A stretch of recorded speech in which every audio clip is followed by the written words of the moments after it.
Estás escuchando una producción de Lowpod.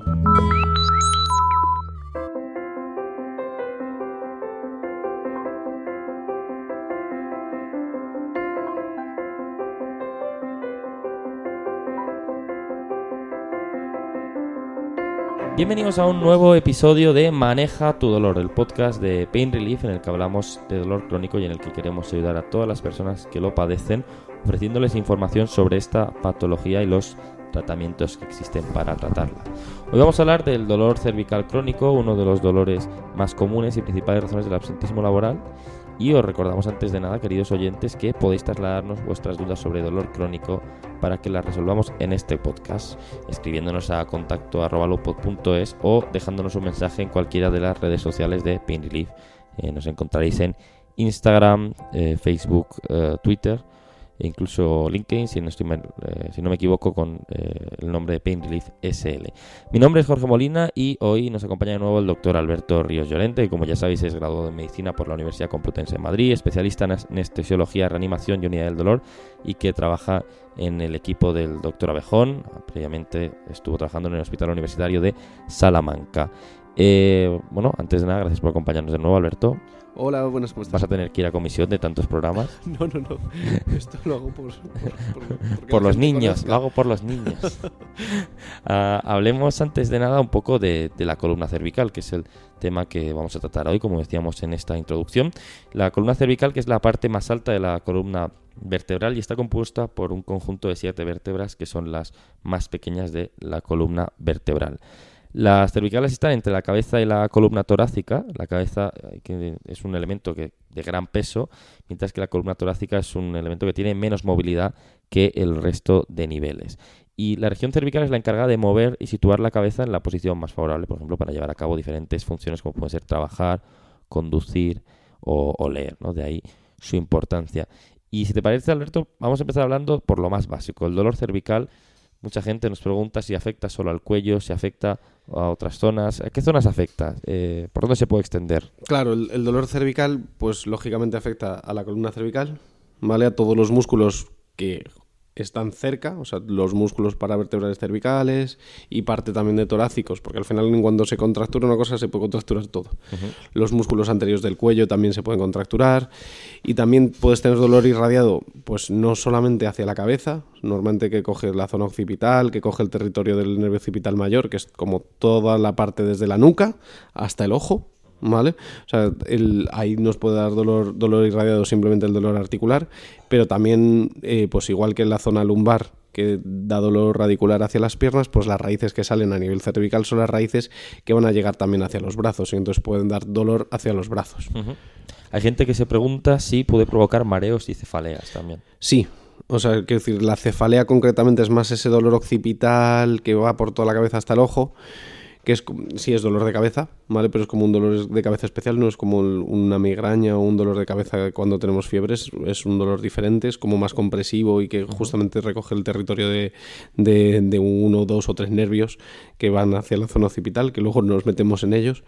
Y luego mareos también, lógicamente. No es, o sea, el mareo cervical no es un mareo vestibular, no es un mareo pues causado por el órgano del equilibrio, ¿vale? Es un mareo porque también todos estos nervios propioceptivos nos dan información al cerebro de cómo tenemos la cabeza situada y eso nos sirve también para andar. Uh-huh. Entonces, de hecho, cuando se ven afectados estos nervios pueden dar sensaciones como de mareo, pero no de giro de objetos. O sea, es una sensación de que, al andar ando raro porque creo que me voy a caer, pero no estoy en un barco.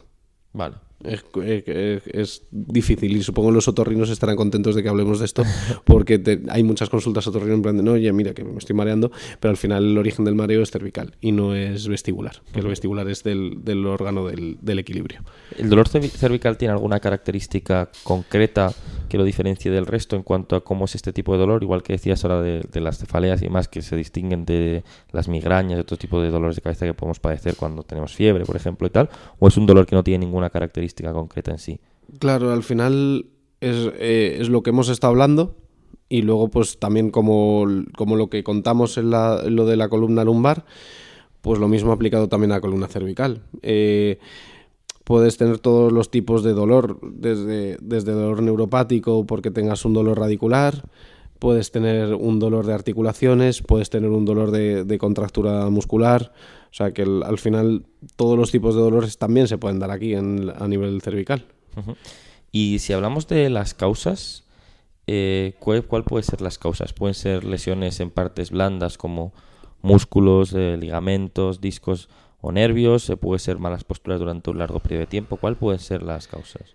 Claro, las causas, pues como lo que contamos en la columna lumbar, al final tú necesitas tener los músculos preparados para hacer los ejercicios que haces a diario. Sí. ¿Vale? Concretamente ahora que estamos todo el rato mirando al móvil, simplemente flexionar la cabeza un poco hacia abajo para mirar hacia abajo, eso es como si nos hubiéramos colocado 4 litros de leche, perdón por los litros de leche, yo no tengo nada contra la leche, 4 litros de leche encima de la cabeza, ¿vale? Es como si cogieras y te pusieras 4 litros de leche de golpe encima de la cabeza y tu columna y tus músculos tienen que aguantarlo. Entonces, si no estás preparado para estas cargas, todo puede empezar a deteriorarse. ¿Las nuevas generaciones tendrán esa zona, la zona cervical, más fuerte que las de nuestros abuelos? Hombre... Por tanto, repetir ese movimiento.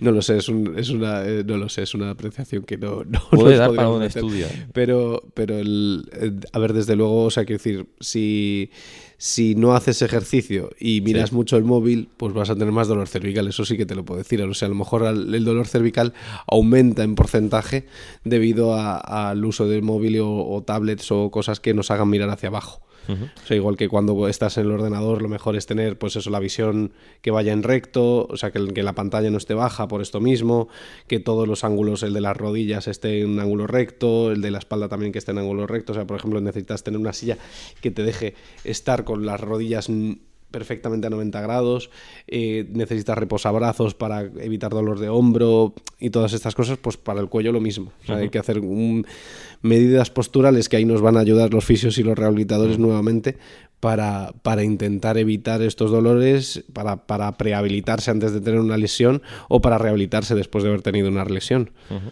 Y este dolor, igual que decíamos que el lumbar es muy común, ¿es eso otro de los más comunes? Sí, sí, ¿no? Sí. O sea, lo más normal de todos los pacientes del día a día es me duelen las lumbares, pero también me duelen las cervicales. O sea, es lo más normal. Dolor dorsal también tenemos mucho, pero quizá menos que el lumbar y cervical porque no tiene quizá tanta patología o no es de lo que más se afecta de forma inicial. Uh-huh. Si hablamos de procedimientos que existen para diagnosticarla, igual que lo hablábamos en el episodio anterior con el dolor lumbar, en el dolor cervical es prácticamente igual, TACs, radiografías, resonancias, o hay algo diferente. Sí, que lo es mismo, lo que más se utiliza. Lo mismo, o sea, quiero decir, las radiografías nos pueden hablar de la estructura ósea. Si tienes una rectificación cervical lo vas a ver en una radiografía. El TAC nos va a hablar más de cómo están los huesos, la resonancia nos va a hablar más de las partes blandas, entonces todo nos va a ayudar. Una ecografía también nos puede hablar de cómo están los músculos, de cómo están las partes blandas, que puedes acceder con la ecografía. Uh-huh. Y tratamientos, hablemos ya de tratamientos. Ya sabes que este es uno de los temas que más preocupa a la gente, que es lo más normal. Hablábamos también antes de fisioterapeuta, se suele derivar a la gente a quirófano, no es necesario en la mayoría de casos técnicas intervencionistas. ¿Qué suele suceder con dolores cervicales crónicos? Pues lo mismo, o sea, quiero decir, necesitas tratamiento por parte de fisioterapia y rehabilitación, para que esto es lo que desde mi punto de vista es más curativo que todo lo demás que podemos hacer. Y luego pues la unidad del dolor entra ahí en juego porque no podemos quitar dolor para que el paciente luego pueda hacer los ejercicios mejor y mejorar más la musculatura para que al final se acabe curando con eso. Y luego cirugías, pues lógicamente si necesitas una cirugía cervical pues también es necesaria. O sea que todos los tratamientos también se pueden aplicar aquí. Uh-huh. Lo estamos despachando muy rápido porque está muy vinculado al episodio anterior del dolor lumbar. Sí, pero bueno, o sea, sí que es verdad que la columna cervical tiene sus particularidades. Igual que a lo mejor en la columna lumbar estaba hablando de que en función de las series, pues muchos pacientes después de haberse operado de la columna acaban con dolor lumbar también crónico. Sí. En la columna cervical las series no son tan negativas. O sea, quiero decir, pocos pacientes van a tener dolor cervical después de haberse operado de una cirugía cervical, o sea, o al menos que con la columna lumbar. Ujú. O sea, que responde un poco mejor al tratamiento quirúrgico que las cirugías que se hacen en la zona lumbar. Porque en lumbar hablábamos de estudios que decían que entre el 25 incluso el 50% de las personas que se operaban podían seguir sintiendo dolor, ¿no? Sí, Ujú. Y en este caso es menos, ¿no? es menor. No sé ahora mismo el porcentaje, Pero bueno, es menor, que ya es importante, ¿no? Sí. Yo creo que es lo más importante. Y vuelvo a lo mismo que te preguntaba en el episodio anterior, porque ¿hay algún tipo de actividad concreta que pueda hacerte convertirte en una persona más propensa? Hablábamos de móvil, hablábamos de malas posturas, trabajando también. ¿Hay algo más así que suele...? Claro, los dolores cervicales suelen ser más en gente pues que no hace ejercicio, como los lumbares. O sea, quiero decir, son pues, personas que estamos más tiempo con el ordenador, que no estamos haciendo ejercicio y estas cosas, pues vamos a ser más propensos a tener más dolor cervical. Ujú. ¿Y el paciente tipo es un paciente más envejecido, más adulto, de cerca de los 50 años? A ver, hay de todos. El mayor porcentaje de pacientes que tenemos en la unidad del dolor pues son pacientes quizá con más años, pero tenemos también pacientes muy jóvenes con dolores cervicales pues por malas posturas y lo que se están haciendo es como una artritis a nivel de las articulaciones facetarias y eso les está produciendo pues grandes contracturas y problemas y muchas veces eso se va a solucionar simplemente con hacer un poco de ejercicio, que a lo mejor nos piden ayuda para poder pasar un bache que lo están pasando muy mal, pues se puede hacer. Pero al final la curación no va a venir de mano de nuestras técnicas solamente, sino que, pues como dice un amigo rehabilitador, necesitamos que el paciente haga la mitad del trabajo también. O sea, que nosotros podemos ayudar, pero necesitamos que el paciente también trabaje, porque si no, por mucho que hagas, no consigues mejorar. No sé quién me lo decía, que esto es 50-50, ¿no? Que... Sí, es lo que, bueno, 50-50 o lo que sea el porcentaje con Sí, lo que sea. pero que también tiene que aportar, obviamente, el paciente tiene que poner de su parte, ¿no? Por así decirlo. Sí, lógicamente. O sea, los pacientes que persistentemente sigues viendo en el hospital que te están contando, no, mira, es que esto me ha durado 3 meses y es como, bueno, estos 3 meses que te ha durado esto, has hecho algo por ti para intentar mejorar y que no vuelva más, porque a lo mejor pues bueno, pues hemos conseguido una mejoría de 3 meses de un 80%, joder, pues la verdad que son mejorías muy buenas desde mi punto de vista, que a lo mejor esto ya te va a permitir pues hacer tu vida normal, pero necesitamos también que por tu parte puedas entrenar todos esos músculos que nos van a hacer de armadura para que todas las partes óseas y del esqueleto axial no nos vayan a ir a peor. Que vamos, que tú eres doctor, pero tampoco eres mago. Quiero decir, ¿no? Que esto es importante que lo Claro, sepan los pacientes. O sea, no digo tú en tu caso concreto, ¿no? Lógicamente. Que evidentemente tiene O sea, que ser una... que mucha gente viene a la unidad del dolor pensando que es Lourdes. Me han dicho, Justo. me dice un paciente, a mí me han dicho que esto es Lourdes, que yo vengo aquí, me pinchas y ya está. Y no tengo que hacer nada. Y es como, a ver, es más cómodo, pero lógicamente si trabajas y haces tus cosas, pues como lo comenté en un podcast de hace más tiempo, mi madre mismamente no tiene una columna lumbar nada bonita. Yo he visto la resonancia, es un poco terrible, lo siento mamá, pero él tiene una escoliosis, tiene dolor de las articulaciones, los discos no están bien, o sea que quiero decir que podría tener mucho dolor, pero joder, nos pidió una vez que le hicimos un bloqueo de facetas. Bueno, a ver, no es que nos lo pidiera ella, o sea, que nos la diagnosticamos, nos pareció un dolor más facetario, le hicimos solamente un bloqueo de facetas con anestesia local y corticoides, y esa desinflamación simplemente de los corticoides fue suficiente para que ella se pusiera a trabajar. Y dije, sí, mamá, puedes ir al fisio, puedes hacer cosas de ejercicio, ya está haciendo sus pilates y sus cosas, y gracias a todo ese ejercicio no nos ha vuelto a pedir cosas a la unidad. Claro, es importante, ¿no? Siempre también es importante conocer el testimonio de otros pacientes, ¿no? Pues también, por ejemplo, hace poco emitimos el episodio con un paciente que había tratado EVA, porque ellos te lo cuentan también en primera persona eso, ¿no? Cómo sienten, pero también cómo tienen que pues hacer unas determinadas cosas, unas determinadas acciones, ¿no? Para mejorar más allá del tratamiento del médico, ¿no? Y es importante que, como decimos, es una contribución conjunta tanto del doctor como del propio paciente para lograr lo que ambos quieren, ¿no? Que es una mejora sustancial de la calidad de vida del afectado. Pues Alberto, un placer de nuevo haberte tenido aquí. Muchas gracias por habernos acompañado y por ser siempre tan claro, que eres como un libro abierto. Iba a decir un libro, Alberto, haciendo un juego malo de palabras, pero no lo voy a hacer. Pues lo dicho, muchísimas gracias. Te escucharemos seguro en los próximos episodios, porque estábamos aquí ahora Alberto y yo entre episodio y episodio y me ha dado como 50 temas. Dice, vamos a hablar de esto, tal. O sea que posiblemente no, le escucharéis en algún episodio futuro seguro. Así que lo dicho, muchísimas gracias Alberto, que tengas una buena semana y muchas gracias por tu muchas gracias. ayuda siempre.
Cada vez son más las marcas que apuestan por el podcast como herramienta de comunicación.